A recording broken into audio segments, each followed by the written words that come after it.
Good day, everybody. Hope everybody's having a good day.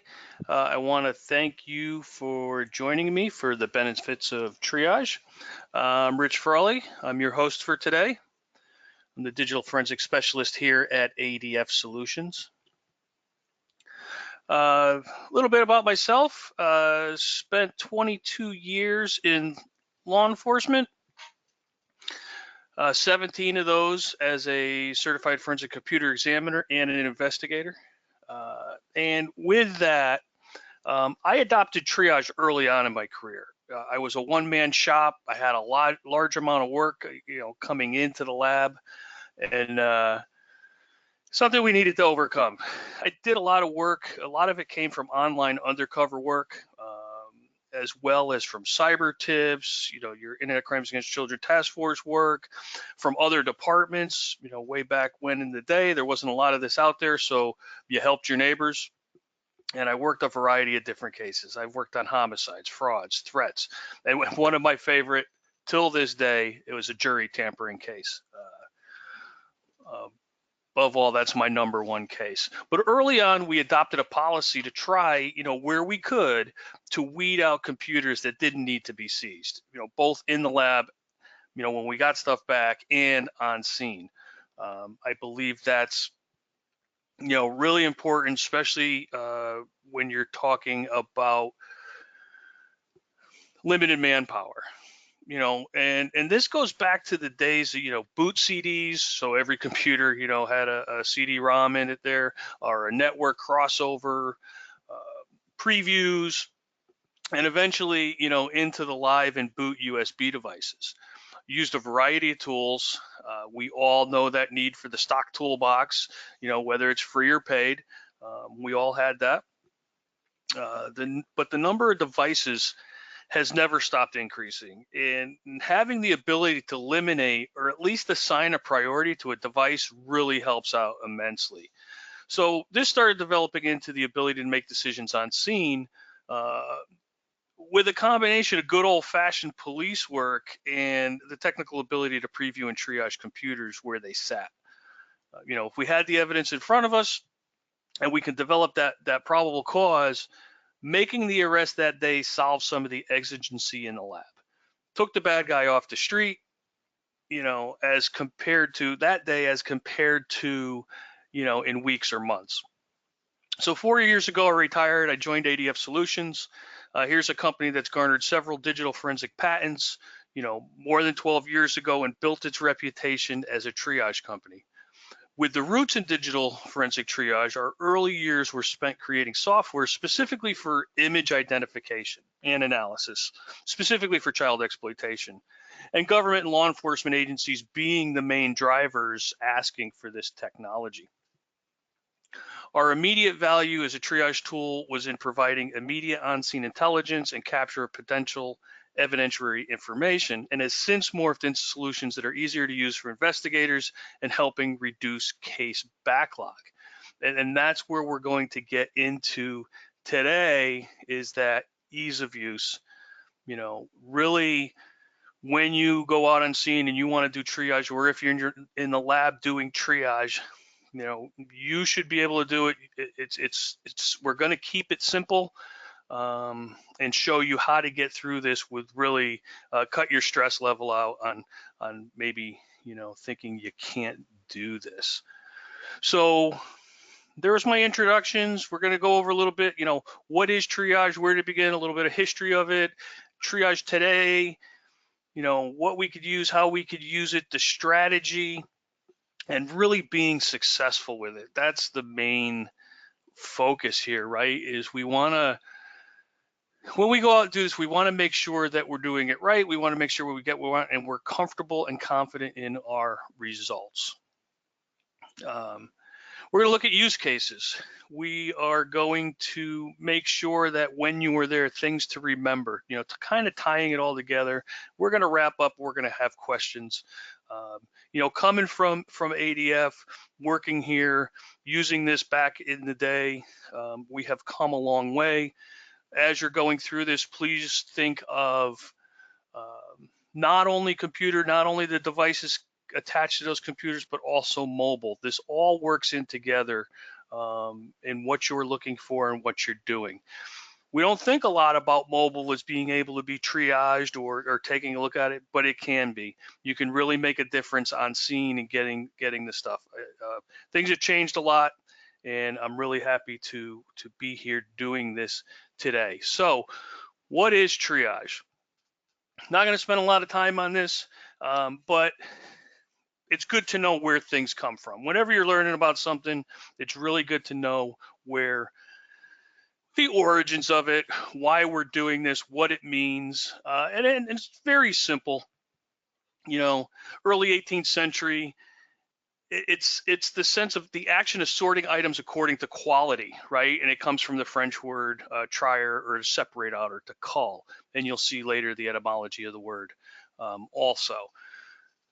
But, you know, way back when they were shearing sheep and they had wolves, and, you know, they're saying, okay, I got 15 bales. Out of that, I expect that 12 of it's going to be good. And the way they do that is triage it. They go through and they say, okay, this is good. This is what we're going to use. And this is not so good. This is going to be used for something else. And by doing that, they would get 12 bales out of the 15. Move that up to coffee. We all love coffee, drink coffee, right? And you have your great coffee. And, you know, a lot of places have the best coffee in the world, but here's where it comes from, right? You break it down. You have your best quality, your middling, and the third, you know, the triage coffee, the stuff that has been sorted out. And actually, if you look for coffee today, you can still see some that's called triage coffee. So those would be your broken beans and things like that. But sticking with the French, let's go on to Dr. Dominique Jean Leray. Okay, he first used triage in the medical sense as a surgeon-in-chief in Napoleon's armies. So this doctor sorted the battlefield casualties into 3 groups, and there's the etymology of the word, triage meaning to break into 3 pieces. So you have patients who would probably die no matter what, patients who would most likely live no matter what, and then patients who would survive with immediate treatment but would not survive without. So you can see where we're putting that into that group. Yeah, we're not going to touch you. Yeah, you're next, but these people really have to be first in line. So if we move up, the current sense is, you know, dates back up, let's move up to the 30s, all right? So coming from the military system of assessing the wounded on the battlefield, you know, same as going back there to Dr. Dominique there. But let's move through 30s to 2007. There's a medical text. The World Medical Association had 5 categories. So it's those could be saved, but whose lives are in immediate danger, requiring treatment immediately or within a few hours. So that would be your red triage tag, right? Your immediate, this needs to be done. Those whose lives are not in immediate danger, but who need urgent but not immediate medical care. So you're going to live, you still need medical care, you're going to get a yellow tag. And those requiring only minor treatment, that's the green. So there's your 3 major, or breaking into 3, but they had a couple more. So they had those whose condition exceeds the available therapeutic resources, right? Severe injuries, you know, such to the extent and degree that they can't be saved. There's your black triage tag. That's your 4th. That's like, absolutely, we can't do anything with you here. And then the 5th was psychologically traumatized, might need reassurance or sedation, but no specific triage tag. So they had the 5 categories. But the 3, you can see the red, yellow, and green where that fits in. And as we move up here into today's definition, right? It's the process of determining the most important people or things from among a large number that require attention. Putting that into the digital sense, you know, you can see where this absolutely fits in with all the devices and the terabytes of data that need to be culled through. That's what we're doing with triage. But what I like to do, especially since we're working triage into our investigations, a lot of people are, it's a for or against, it's accepted by some others it's not. But I like to move it into the investigation. So you're carrying out a systematic or formal inquiry to discover and examine the facts of an incident so as to establish the truth. Part of that is your triage. I'm looking and saying, hey, is there something here that needs to be done, or is there not? And if so, what do I need to do? So you're going to see why I kind of put this in a little while into the investigation section as well as triage, but I want you to keep that in mind.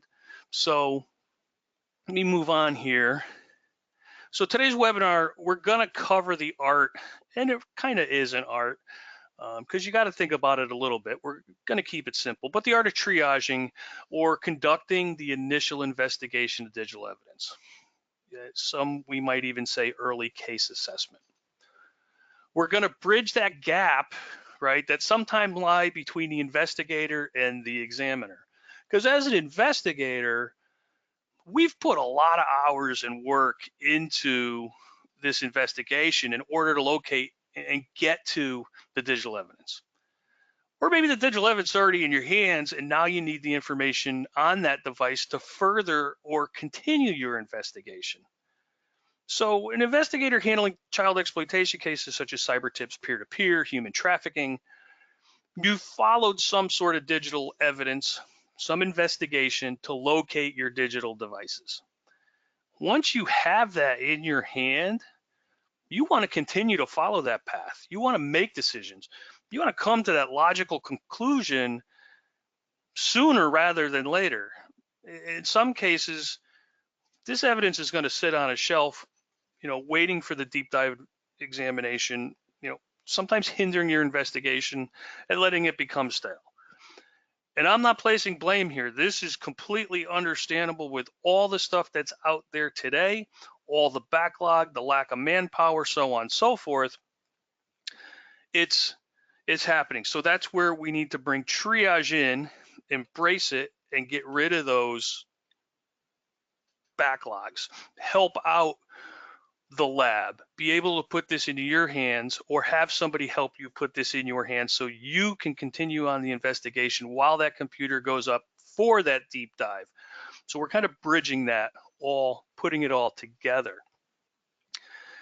So just think about another one. You're called to a scene. You find a suspect was involved in the sale of illicit drugs. He's on the dark web. All indications lead that the laptop in the room was used to conduct these transactions, most likely with cryptocurrency. Does this computer get seized and placed in the line of pending investigations? Or can we get the investigator the information he needs, or the information the forensic examiner needs, because it's on scene, it's up, it's here, it's in front of us. He's going to need information to further his exam later, but you want information to keep it going.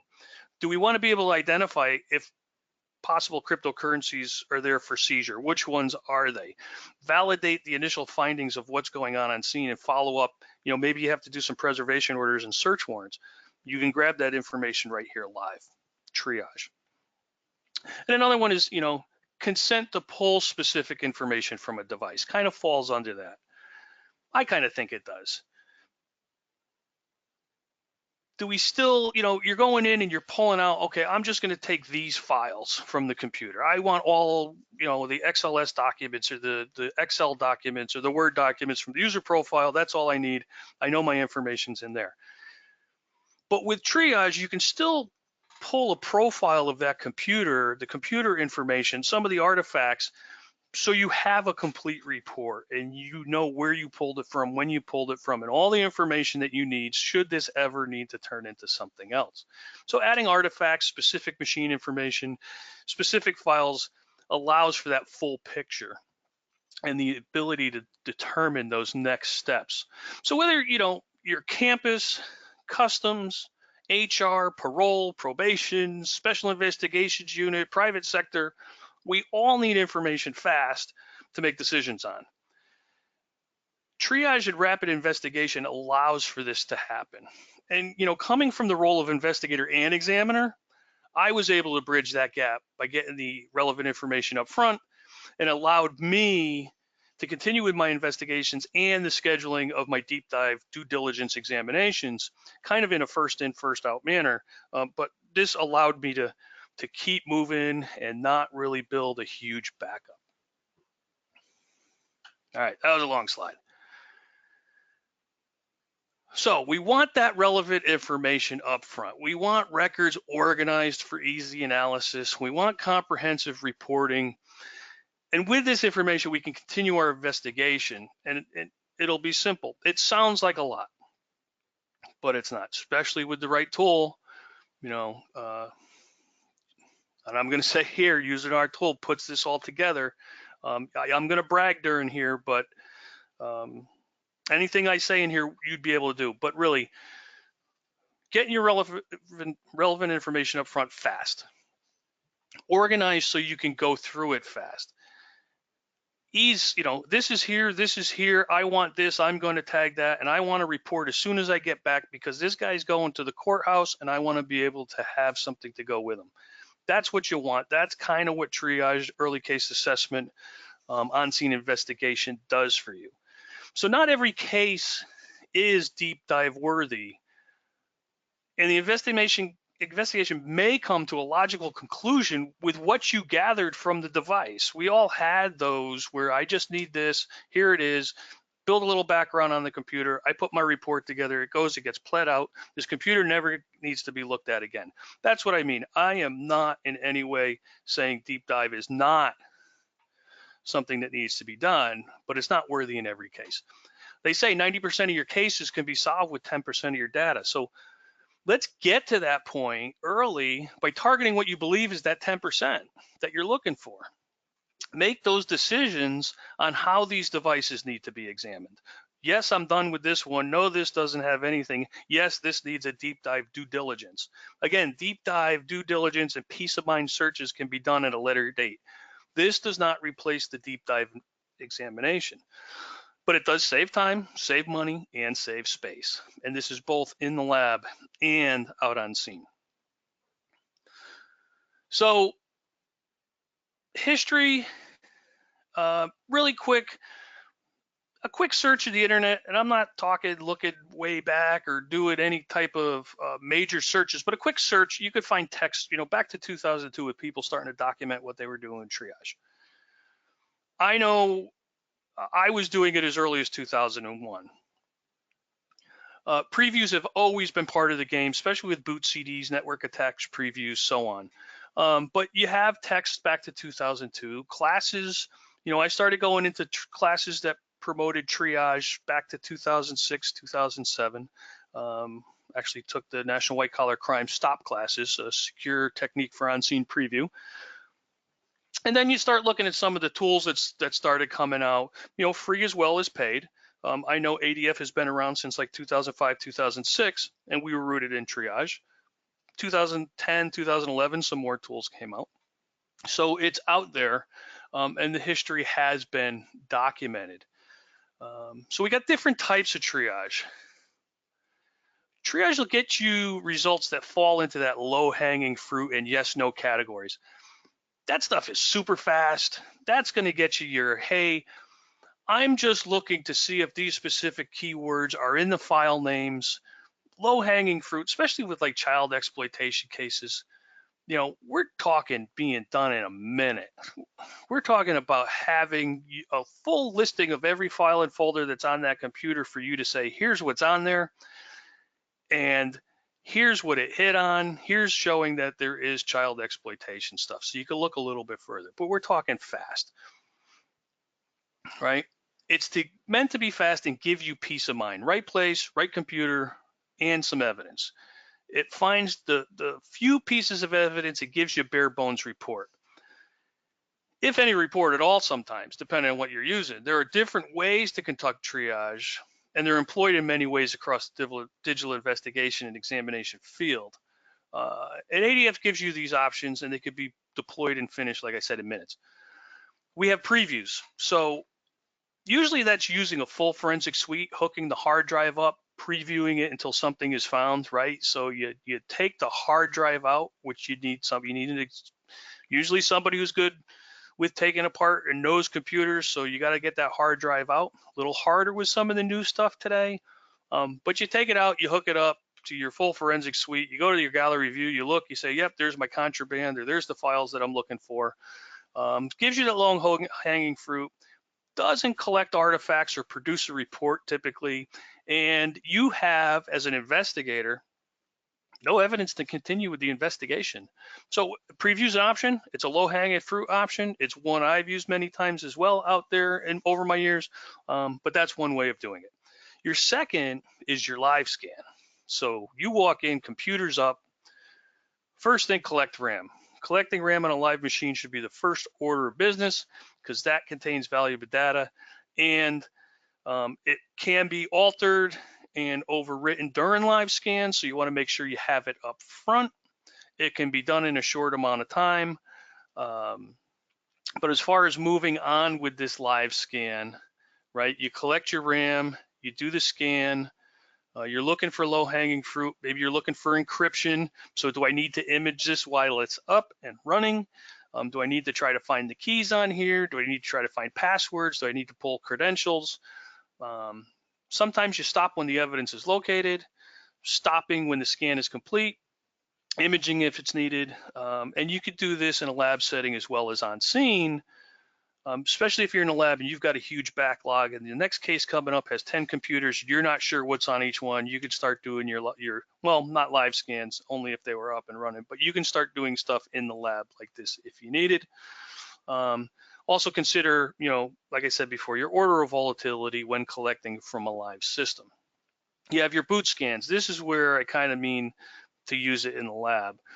If you have 10 computers sitting behind you, you can start doing some boot scans on these, especially if you can't get the hard drives out of them, or they're, let's say you have a Surface Pro, you could boot to it, scan it, and see what's on it. Am I going to look at it? Where is it going to be in my line? So on and so forth. But booting to a USB device, scanning and collecting evidence in a forensically sound manner. Scanning and collecting evidence in a short amount of time, looking for the low-hanging fruit, stopping when the evidence is located, or stop when your scan is complete, depending on what you're looking for. We can add more information. And it's used in the lab setting as well as on scene. And then scanning forensic image files. So maybe your workflow is everything gets seized, everything gets imaged, but you're still, whether it's 10 computers sitting behind you or 10 devices that have been imaged in front of you on your computer, you can still start running scans on these to determine which one should go first, which one has the evidence, which one can I do a scan and maybe pass on this information back to the investigator so he can start doing some work on it in what we call our standalone viewer. So different ways of triaging: preview, live scan, boot scan, and forensic image scan. So let's get into a little bit of the strategy of this. So as I've been mentioned, triage can be done in the lab as well as on scene, and it has a lot of benefits. Scanning multiple devices, at a time for cases where numerous devices have been seized, filtering, sorting capabilities. You can easily eliminate devices with no specific evidence. That happens. Everything gets caught up sometimes in these search warrants or these seizures or what comes in. A lot of it won't have stuff on it. We can clear these right away. Wherever your digital evidence lies is where the processing will take place. Just because a digital device is in the lab does not negate it from being triaged and placed into a corresponding lane for a priority list. Triaging digital evidence, we can obtain different goals by the importance and the uniqueness that we place on the triage. Specifically, in cases with numerous devices, such as an investigation covering many locations and persons, the need to cull through the data is first and foremost. The need to eliminate devices is just as important as the need to locate evidence. It's times like this when having a triage program in place can really pay dividends in backlog, time spent per device, and quickly getting what you want and keeping your investigation on track.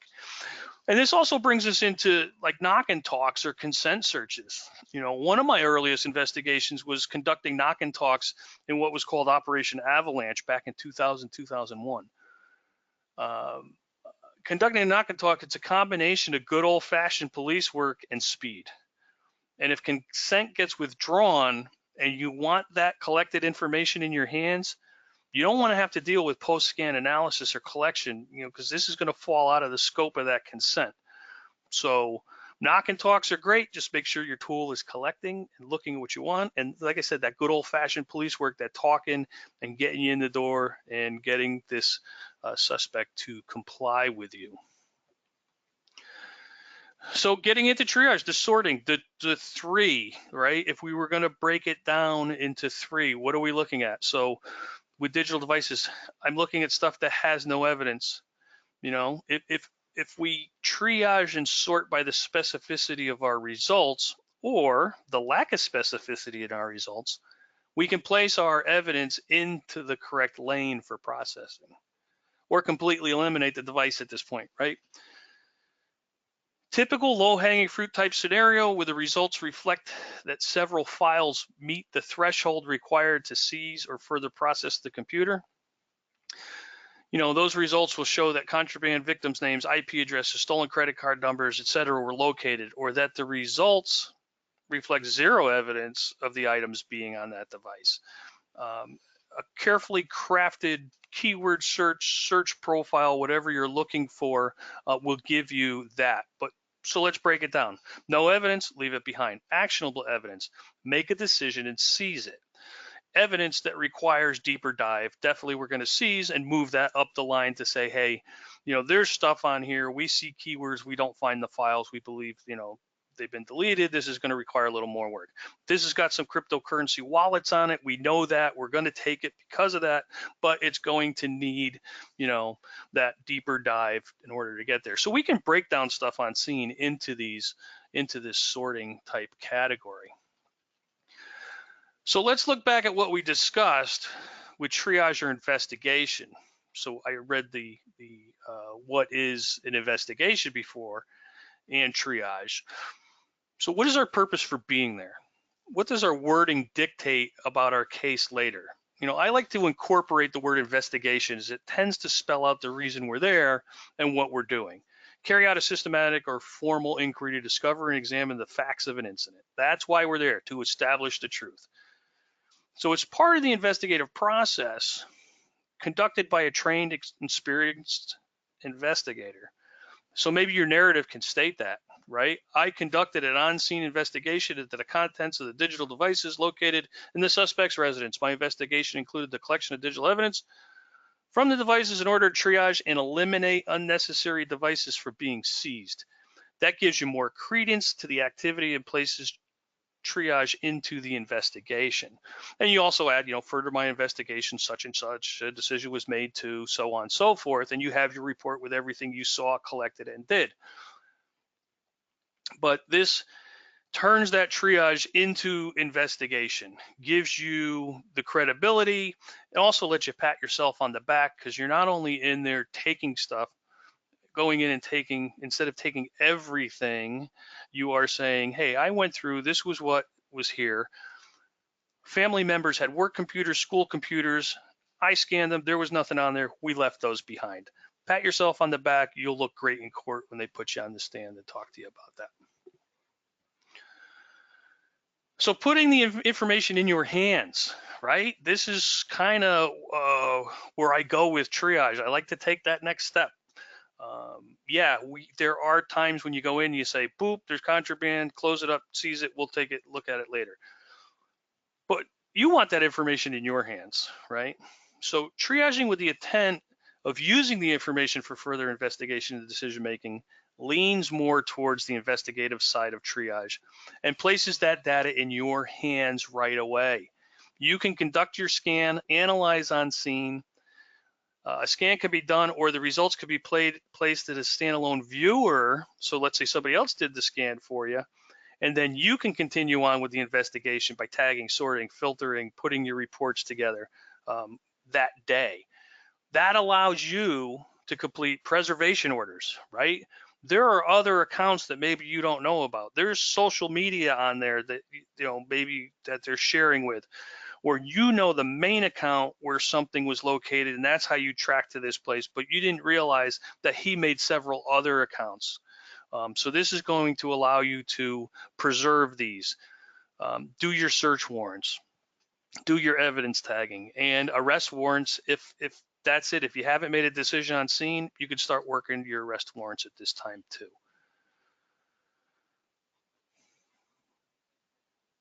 So just think of the artifacts that can be collected in minutes, and I'm telling you, minutes, that you could put to immediate use. Let's think about, a missing person. Used to be go grab the computer, bring it in, let the forensic examiner go through it. Now you can go out on scene and get into the web browsing and start looking at what this person was doing, looking at the chats, looking at stuff they were doing immediately. Hopefully get into this computer before the family starts pounding on the keys and changing dates and times on you. That's a different story. But in minutes, you have web browsing, web credentials, usernames, passwords, chat content, downloads, connection logs. Where were they connecting? What were they doing? You have somebody, you're at their house because of a burglary or a robbery. Maybe they were using a laptop. You get these connection logs. Where did they access? Where were they? EXIF data in pictures, locations of pictures taken, remote access, anti-forensic traces, cryptocurrency. It goes on and on and on. As I mentioned already, an investigator now has the time to determine solid probable cause, make referrals, prepare preservation and search warrants while this computer now moves to the correct lane for processing.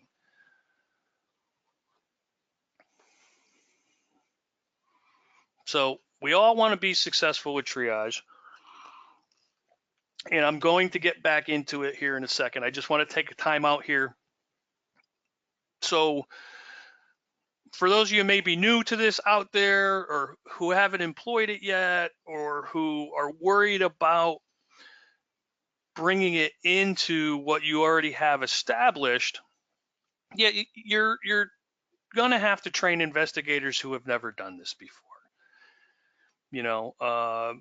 Sometimes you have to teach an old dog new tricks, but these old dogs really aren't out there anymore. I was an old dog when I started this because technology was very new to me. I didn't grow up with it. Most of the people doing this out there today have grown up with technology. They've had a computer in their pocket, in their hand, with a cell phone, a PDA, a laptop, whatever. If you can do that, you can figure out how to do what we're doing.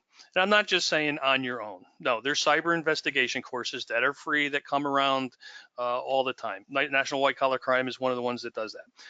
They teach basic computer skills, and that's really all you need to start doing some of this stuff. You need to know about seizing electronic evidence. That should be part of your training. Your legal authority, but that comes with, being a police officer, an agent, or whatever you are in, even in the corporate environment. What is your legal authority to go through? Have you had banners? Can I just go take their web history? So you need that. Training into how to preview and triage, absolutely, and that would come down to being tool specific. Even if it is simple, you still need to understand it. Like I said, we've all grown up with this stuff now. We all know technology, so it's not as scary as it used to be. And if you do have that old dog with new tricks, we had a guy who we had to turn on the computer for him. We had to show him where the email was, and he just looked at it and was like, I don't know this stuff. But spend 5 minutes with him and start explaining the technology part of it, like what email is, as to what he understands mail to be, with post offices and inbox and outbox and sent and postage. Then he started getting it, and he used his email every day. So sometimes you got to do that, but training is out there. There's a lot of training for free, and to get to the point of doing triage and preview and putting your case together, you don't need a lot of extensive courses, okay? And I've been going around the country now for 4 years with ADF, and even prior to that in the police force. You're all trained investigators. You are all awesome and excellent at your job. So taking on this other little bit of it is just going to help you be more awesome at that. So there's no doubt in my mind that anybody I've ever gone out and taught can't do this. And here's some of those barriers to the entry, right? The fear of technology, but really it is simple. It can be, there's analogies to put what's in technology into the real world. There's a million of them. You just need a little bit of confidence with the technology and the tools. That comes with using it, that comes with seeing it, and reading about it. Some of the other barriers, time and money. We all know, like I fought this battle, with budgets, and it's unbelievable when I go and peep, the jaws would drop and eyes would open when I said what my budget was. Per year, I had a $5,000 a year budget for my computer crime unit. That was a whole unit. So imagine when I needed something new. Imagine when I needed a new forensic computer, the stuff I had to go through. Or one training class would soak up the money. So it's a matter of finding these free things. So time and money is an issue, but there's ways around it. And then commitment. That's another thing. Sometimes it's hard to commit somebody to doing this full time, but even if you're doing part time, it requires a lot of work. But the rewards are awesome. So back into forensics. Now that we've done that little getting into it, don't be afraid of it. Really, just get in, start reading, start learning, and it's very simple to do this stuff. Is it forensically sound? That's the biggest question. So live scans, we talk about that. You go in, the computer's up, and this is where some controversy comes in. Do you do it? Do you not do it? But you kind of have to with encryption these days and what's on there. You don't want to lose evidence. So live scans are still a viable option, and they've evolved over time. So we're obtaining more results, quicker analysis, comprehensive reporting. So everything you're doing is being logged. It's come a long way since just the low-hanging fruit. Yeah, there may be something on there. I can tell you that there's file names that have keywords in it, but I'm not going to show them to you. It's come a long way from there. So while you're doing this and plugging it in, right, Windows makes changes whenever a USB device is introduced. It's not the tool. It's everybody's tool. It's Windows that's making the changes. And when a program is executed, so when you first start that program, Windows makes changes. It's across the board. But once that tool is running, no further changes should be made. Dates, times, metadata should remain static. However, with a live, if you got to collect that RAM first, because running a tool will affect the RAM. So that's something you need to keep in your mind when you're deciding, how far am I going to let this run and what am I going to get? As long as I collected my RAM first, I should be good. So there's a lot of different ways we can get the job done and fit that into your workflow. But forensically sound, back to that. Triaging from a USB device in boot mode.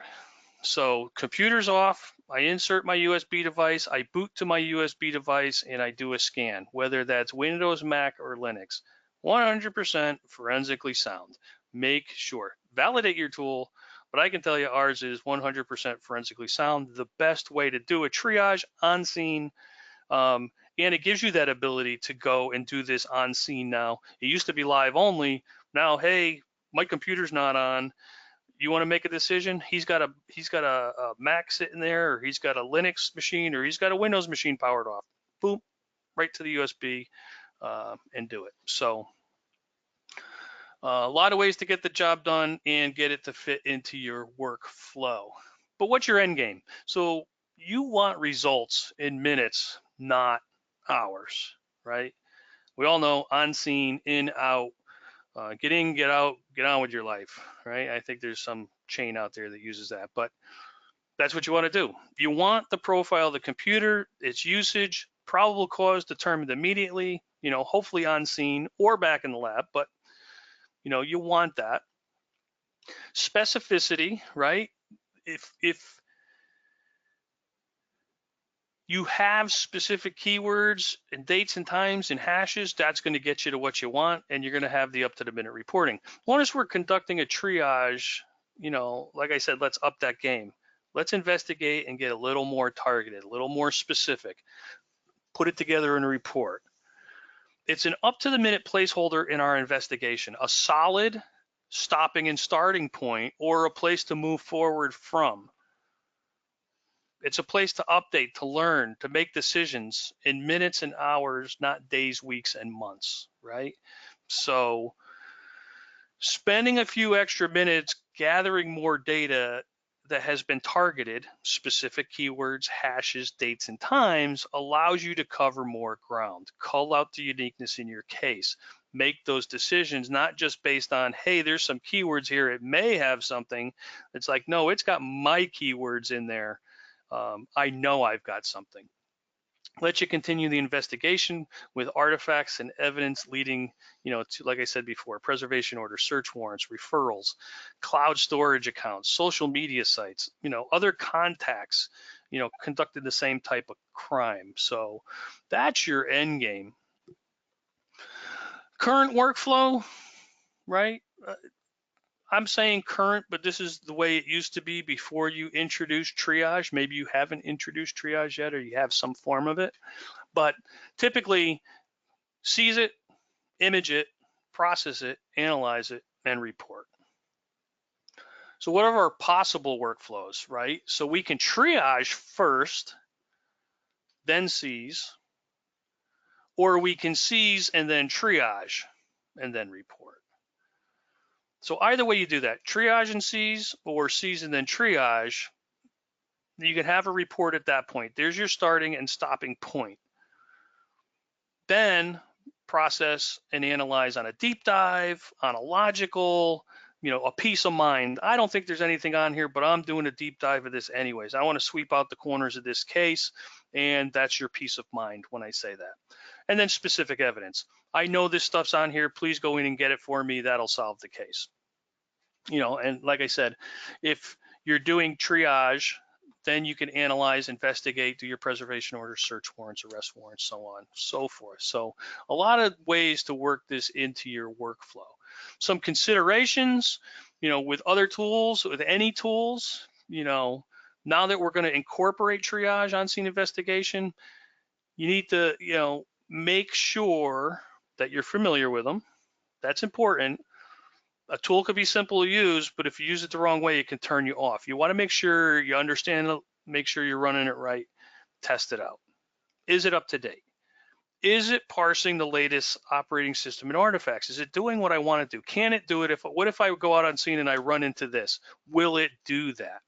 Do I have the latest release? When was the latest release, right? Was it 2 months ago or was it 3 years ago? Did I update to the latest release before I go out? Did I validate it? When was the last time I used it? Did I validate any of those results? So maybe you validated once, but as you go through new results, updates are made. There's ways for you to validate specific things as you go through and make sure your tool is doing what it's supposed to do. Can I customize it? How hard is it for me to bring in hashes and keywords? I want to run them against, what I want. Can I do that? And can I triage everything that I come across on scene? Operating systems, computers, and mobile devices as well.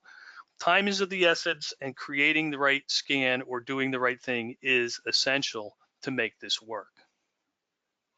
Uniqueness, right? This is kind of a big deal when it comes to triage. It's a big deal with child exploitation keywords are very unique. That's why it gives you that low-hanging fruit up front fast. When you're starting to hit on keywords like hussy fan and Lolita and things like that, typically not going to be found in other items on that computer. It's really going to say, hey, I'm looking at this. So let's look at some specific artifacts and evidence that could jumpstart your investigation. Let's keep you moving in the right direction.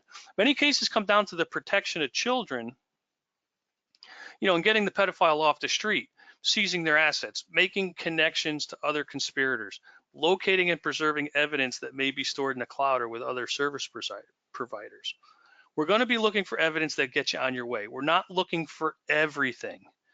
We need to keep it basic and to the point of the investigation. You know your case better than anybody, and in your experience, typically you have found what you set out to in the first place. What do I mean by that? You've done a big investigation. You know everything before you knock on that door with the search warrant. So by taking that information and then looking at that computer, you can have those hits in minutes. And you've done it in the past, and you know when you're in that house, you're like, I'm in the right place. I've got the confidence. I know I'm not going to hit the wrong place, or I'm not going to find the computer that I'm looking for in that house. So some use cases. The first thing to do in any case is review your report, your notes, your interviews, your cyber tips, and pick out the keywords that are on point and unique. We want to keep the keywords as unique as possible to prevent false positives and added analysis time. The first unique item is going to be your IP address, no doubt, right? So that's one item of evidence that led you to the location, and it's an indicator that you're in the correct location. So it's so unique that false positives won't be an issue with that. So think about that with your keywords as well.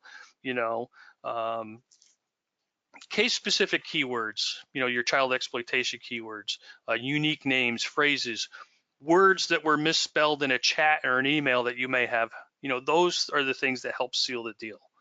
You've researched the IP addresses, the username, the victims, the email addresses, social media. You have a good idea what's being done. You know the unique stuff that's going to be on there. So using that uniqueness will help you in wasted time and false positives.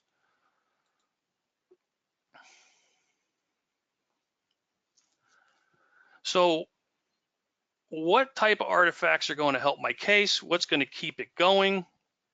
Eliminate or solidify evidence, give enough information to report, and give a general profile of the computer usage.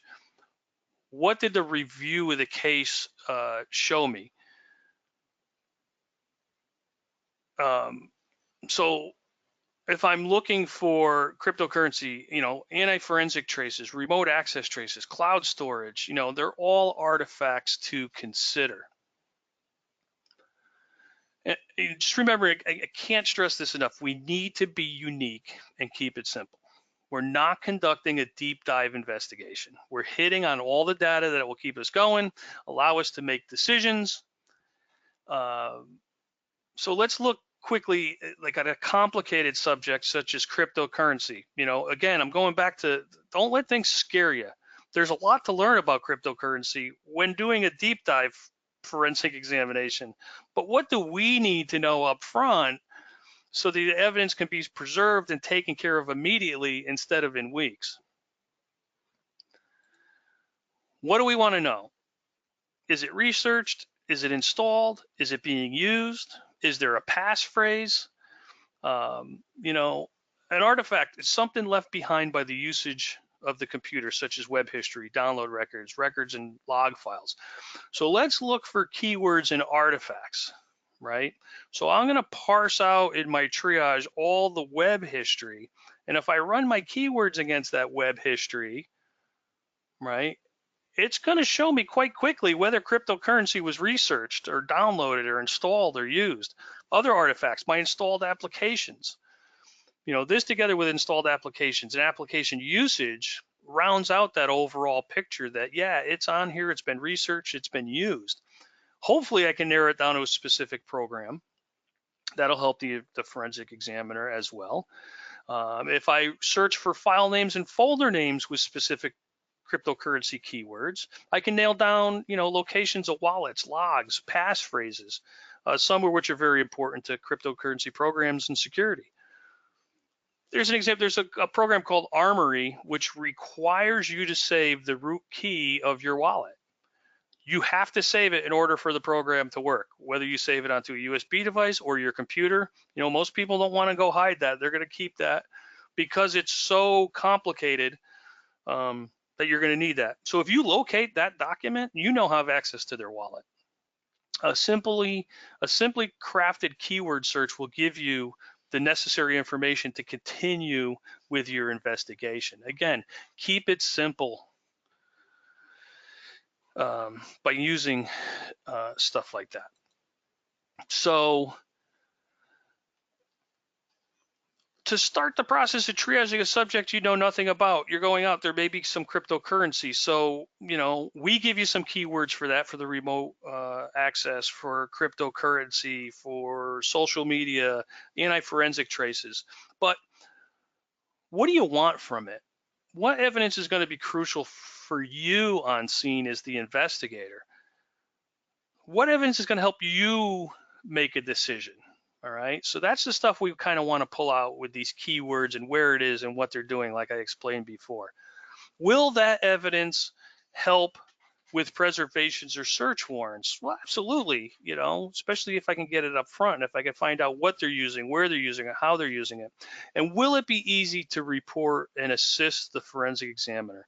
Well, if you can give him a report after you're on scene, if they don't come out with you, and say, this computer has this program on it, I found the passphrase, it's located here, it's been researched and installed, but yeah, that's absolutely key in helping them get to what they need faster. So just let's focus in on crypto for a minute here. What is it and how does it work? You just break it down to the basics. If you think it's going to be used in your case, how does it work? What evidence is going to lead you to the fact that it's being utilized? What keywords are going to do that? What can we retrieve on a timely basis to recover or seize the wallet, right? Because you want to get to it before somebody else can get to it. And let's say the person that you have this cryptocurrency is no longer with us, they're dead, then nobody has this, right? So you need to find this stuff, and it's important to get to it. So make lists of the software, the wallets, the miners. If you don't have a list, if you're not given one already, research that. What are they named if they save it? Where are they going to be located? Where should I search for this stuff? So it's easy. Keep it simple. You're not looking to break it. You're not looking to get into it, especially at a triage on scene. You're just looking to say it's there and it's being used. Terminology, websites, exchanges, look in your search, your chats, web pages related to that. Maybe they're talking about it. Maybe they're sending stuff back and forth. Keep in mind, it's fast, relevant information. Make sure your keywords are unique. Consider using regular expressions, regex. That would really help you zone in on specific things that you need to. That kind of helps you with when you're using keywords that may show up. If you run it substring, may give you multiple results. So other specific triage example or keyword list, like I said before, anti-forensic, remote access, cryptocurrency, social media, cloud storage, peer-to-peer, all things you want to know if they're using, how they're using it. You don't need to know everything about it. You just need to know it may be an issue or it may lead you to some evidence you may need, especially with social media and cloud storage accounts for preservation orders. Excuse me. So where will the keywords lead you? I talk about keywords all the time, and I've got 3 examples here. I want to show you how they're broken down to really help you in your case. If you look up on the left, we got CCleaner. So that's an anti-forensic tool. When we run this and we do the triage, it's broken down into where these are found. Unlike other programs, deep dive programs where you have to go through your keyword hits, we're breaking it down here and showing you, hey, there's 6 files on here or folders named CCleaner. So I know I have the executable on here, and you'd be able to see it in this view as well. I can see there's browser cache, browser history. I can see it's installed and it's been downloaded and it's been searched for. So just by looking at this keyword hit, I know CCleaner is on this computer and it's been used. Lower middle, Tor browser, same thing. I can see the Tor browser has been installed, it's been used. There's browser history for it and recent file entries. So I know Tor browser may be an issue on this computer. And let's say I have somebody named Shardlake, right? So this is another person. If breaking down these keywords, I can see right? There's browser cache, there's calls, emails, messages, and saved contacts. So I have a relationship between this computer user and this named ShardLake. So if they're trading information back and forth, I'd be able to click on these messages and get to that instantly. So that's where Triage can really help you start putting your cases together first. And those keywords, like I said, are done in minutes. They're done in the first couple of minutes. Timeliness, putting together the items you want in your scan should be kept in line with the speed you want to have scans run at. So if you're planning on being, having a scan no longer than 20 minutes because you want to be in and out of this house, you're going to have to nix running the entire VIX data set. That's not reasonable. That's more deep dive. But you can bring out a custom set, excuse me, that only contains maybe the category ones or your unique keywords or hashes that you were sent that if it's a match, I'm taking this computer. And again, using unique keywords, if you're doing substring, so if I just I put in the word black, that's going to find blackjack, black car, Joan Jett and the Black Hearts, maybe my username is blackj248. That's what I want to put in, look for, blackj248. So it cuts down on all those false positives. Have a plan, prepare your hardware, test it prior. There's nothing worse than getting out on the scene and find out something's not right, that you made a mistake in your profile or the USB device is not working properly. But as far as not having the correct profile or forgetting something, that's something that ADF does very well in helping you adapt and overcome on scene by giving you the ability to change up now while you're on scene. Things to remember. Triage. It is triage. It is not making decisions, or it is making decisions. It's not a deep dive case. It's triage. It's supposed to be fast, right? It's an on-scene investigation. Those are your goals. That's what you want. You want to make decisions. You want to make an arrest, or you want to eliminate computers, or you want to seize certain things, or you want to know you're in the right place. Those are the decisions you're making. You want reports.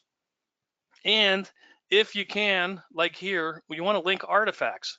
So let's say this picture, you can see there's a little thumbnail picture of a dog up here. Let's say that was contraband. Linked artifacts. I can see that this has been downloaded just by clicking on the picture and going to my properties. It's been downloaded. There's recent file entries, user manipulated. I can see the path. I could take it to a timeline. A lot of different things I could do within minutes. On-scene guidelines, of course, safety always. I'm not going to go over your policies and procedures, but just as a guideline, safety always.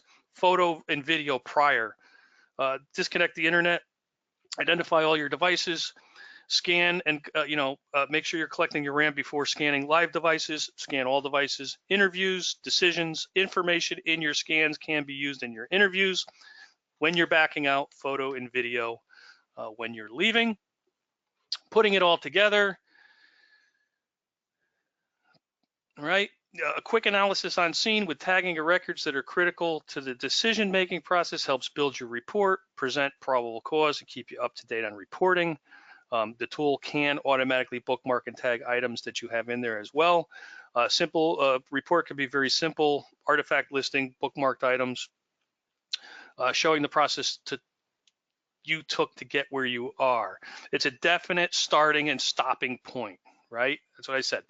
I went here, I did all this, I made my decision on scene, I made an arrest. Boom, I'm stopping, I made my arrest. I now have information to start with the rest of my investigation, my preservation orders, my search warrants, the deep dive investigation, so on, so forth.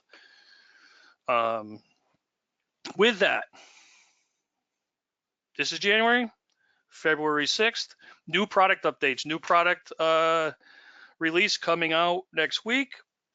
We're going to do a webinar on all the new stuff that is in our tool, so you'll be able to see that in action. If it's something you're interested in and haven't tried, www.tryadf.com for to try any one of our products. Again, I'm Rich Frawley. I'm the digital forensic specialist here. Thank you for taking the time. If you have any questions, there is a There is a question panel, and I see I do have one. Let's see. Excuse me while I try to get this out here. Is there a webinar showing how to get the best out of the tool? Yes, there is. Okay, so if you go to our site, underneath the support tab, there are videos to, you could click on some of the how-to videos, little short clips on what to do while you're in our tool. There are webinars for how our tool works. We have webinars throughout the year, and we'll be giving some new ones as well. Again, thank you for your time. I really do appreciate you spending your time with me. I know you have a lot of stuff to do, so hopefully you have any questions, give a ring, send an email, go to adf.com, look at some of the videos, and we'll see you in February. Thank you.